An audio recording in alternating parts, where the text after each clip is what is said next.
हाल बताया कि एक बाबा ने कुंवारी गाय का दूध जादू जंतर करके निकाला। वह दूध हमने तो पिया नहीं, बालक गरीब दास ने पी लिया। हमने अभी देखा तो वह मर चुका है। बच्चे के सबको चिता पर रखकर अंतिम संस्कार की तैयारी कर दी। उसी समय परमेश्वर जी ने कहा, हे गरीब दास, आप नीचे जाओ, आपके शरीर को नष्ट करने जा रहे हैं। संत गरीब दास जी ने नीचे को देखा तो ये पृथ्वी लोक सत्यलोक की तुलना में नरक लोक के समान दिखाई दे रहा था। संत गरीबदास जी ने कहा, हे प्रभु, मुझे नीचे मत भेजो, यहीं पर रख लो। तब सत्य पुरुष कबीर जी ने कहा कि आप पहले भक्ति करोगे, जो साधना मैं तुझे बताऊंगा उस भक्ति की कमाई शक्ति से फिर यहाँ अस्थायी स्थान प्राप्त करोगे। जो साधना मैं तुझे बताऊंगा उस भक्ति की कमाई शक्ति से फिर यहाँ स्थायी स्थान प्राप्त करोगे। सामने देख, वह तेरा महल है जो खाली पड़ा है, सर्व खाद्य पदार्थ भरे पड़े हैं। नीचे पृथ्वी पर वर्षा होगी तो अन्न होगा। कितनी मेहनत करनी पड़ती है, यहाँ जैसे पदार्थ पृथ्वी पर है ही नहीं। आप नीचे जाओ, प्रथम मंत्र मैंने तुझे दे दिया है, फिर सत्यनाम भी तुझे प्रदान करने आऊंगा। ये सत्य नाम 2 अक्षर का होता है, एक ओम अक्षर, दूसरा संस्कृतिक है अक्षर है। फिर कुछ समय उपरांत तुझे सारनाम दूंगा, नामों प्रथम, दूसरा तथा तीसरा की साधना करके ही तू यहाँ आ सकेगा। मैं हरदम भगत के साथ रहता हूँ, तू चिंता मत करना, अब आप शीघ्र जाए। इतना कहकर परम अक्षर पुरुष जी ने संत गरीबदास जी के जीव को शरीर में प्रवेश कर दिया। कुल परिवार के लोग चीता में अगेन लगाने ही वाले थे। उसी समय बच्चे के शरीर में हलचल हुई, सबको रस्सी से बांधकर ले जाते हैं। वह रास्ता भी अपने आप टूट गया। संत गरीबदास जी उठकर बैठ गए, चिंता से नीचे उतरकर खड़े हो गए। उपस्थित गांव के व परिवार के विद्यार्थियों की खुशी का ठिकाना नहीं रहा। बालक गरीबदास ऊपर को आंखें करके परमात्मा को देख रहा था तथा जो अमृत ज्ञान परमेश्वर जी ने उनके अंतरन में डाला था वह अमृतवाणी दोहे वह चौपाइयों तथा शब्दों के रूप में बोलने लगा। गांव वालों को उस अमृतवाणी का ज्ञान नहीं था, इसलिए उन्होंने सोचा कि बच्चे को बाबा ने फटकारा मार दी, जिस कारण से बरबरा रहा है, कुछ का कुछ बोल रहा है। परंतु परमात्मा का तो शुक्र मना रहे थे कि लड़की का लड़का जीवित हो गया। पागल है तो भी लड़की रानी देवी अपना दिल रोककर खुश रहेगी। यह समझकर महापुरुष गरीबदास जी को पागल गांव की भाषा में बाबूलिया कहने लगे। इस घटना के 3 वर्ष के पश्चात एक गोपाल दास संत गांव छुड़ानी में आया, जो दादू दास जी के पंख से लिखी था। वह संतों की वाणी को समझता था, उसके महत्व को जानता था। वह वैश्य जाति से था, संत वेशभूषा में रहता था, बनिए के घर जन्म होने के कारण कुछ पढ़ा लिखा भी था। घर त्याग कर संन्यास ले रखा था। अधिकतर पर बड़ा मन करता रहता था, गांव में जाकर प्रचार करता था। कुछ भी बना रखे थे। उसका एक बैरागी जाति का गांव छुड़ाने का भी शिष्य था, वह घर रुका हुआ था। गोपाल दास से कहा कि है गुरुदेव, हमारे गांव के चौधरी का दोहता लड़की का लड़का किसी साधु की फटकार से पागल हो गया, वह तो मर गया था, चिता पर रख दिया। 2 शब्द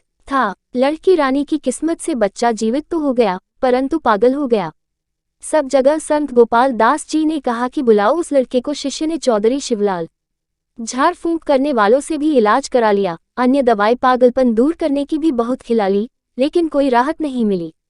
उस शिष्य ने वह सर्व घटना भी बताई जो कंवारी गाय का दूध निकलवाकर बच्चे गरीबदास को पिलाने की घटित हुई थी।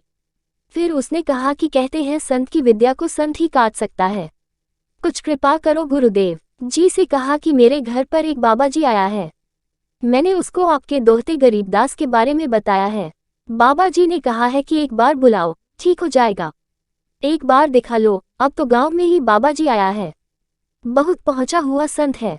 शिवलाल जी के साथ गांव के कई अन्य व्यक्ति भी बाबा के पास गए, साथ में बच्चे गरीबदास जी को भी ले गए।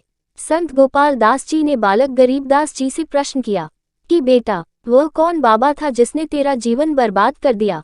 प्रिय पाठकों को यहाँ पर यह बताना अनिवार्य है कि संत गोपाल दास जी संत दादू दास जी के पंथ से दीक्षित थे। संत दादू जी को भी संत गरीबदास जी की तरह 7 वर्ष की आयु, एक पुस्तक में 11 वर्ष की आयु में जिंदा बाबा मिला लिखा है। हमने ज्ञान समझना है, व्यर्थ के तर्क वितर्क में नहीं पड़ना है। मैं बाबा जिंदा के वेश में परमेश्वर कबीर जी मिले थे। संत दादू जी को भी परमेश्वर शरीर से निकालकर सत्यलोक लेकर गए थे।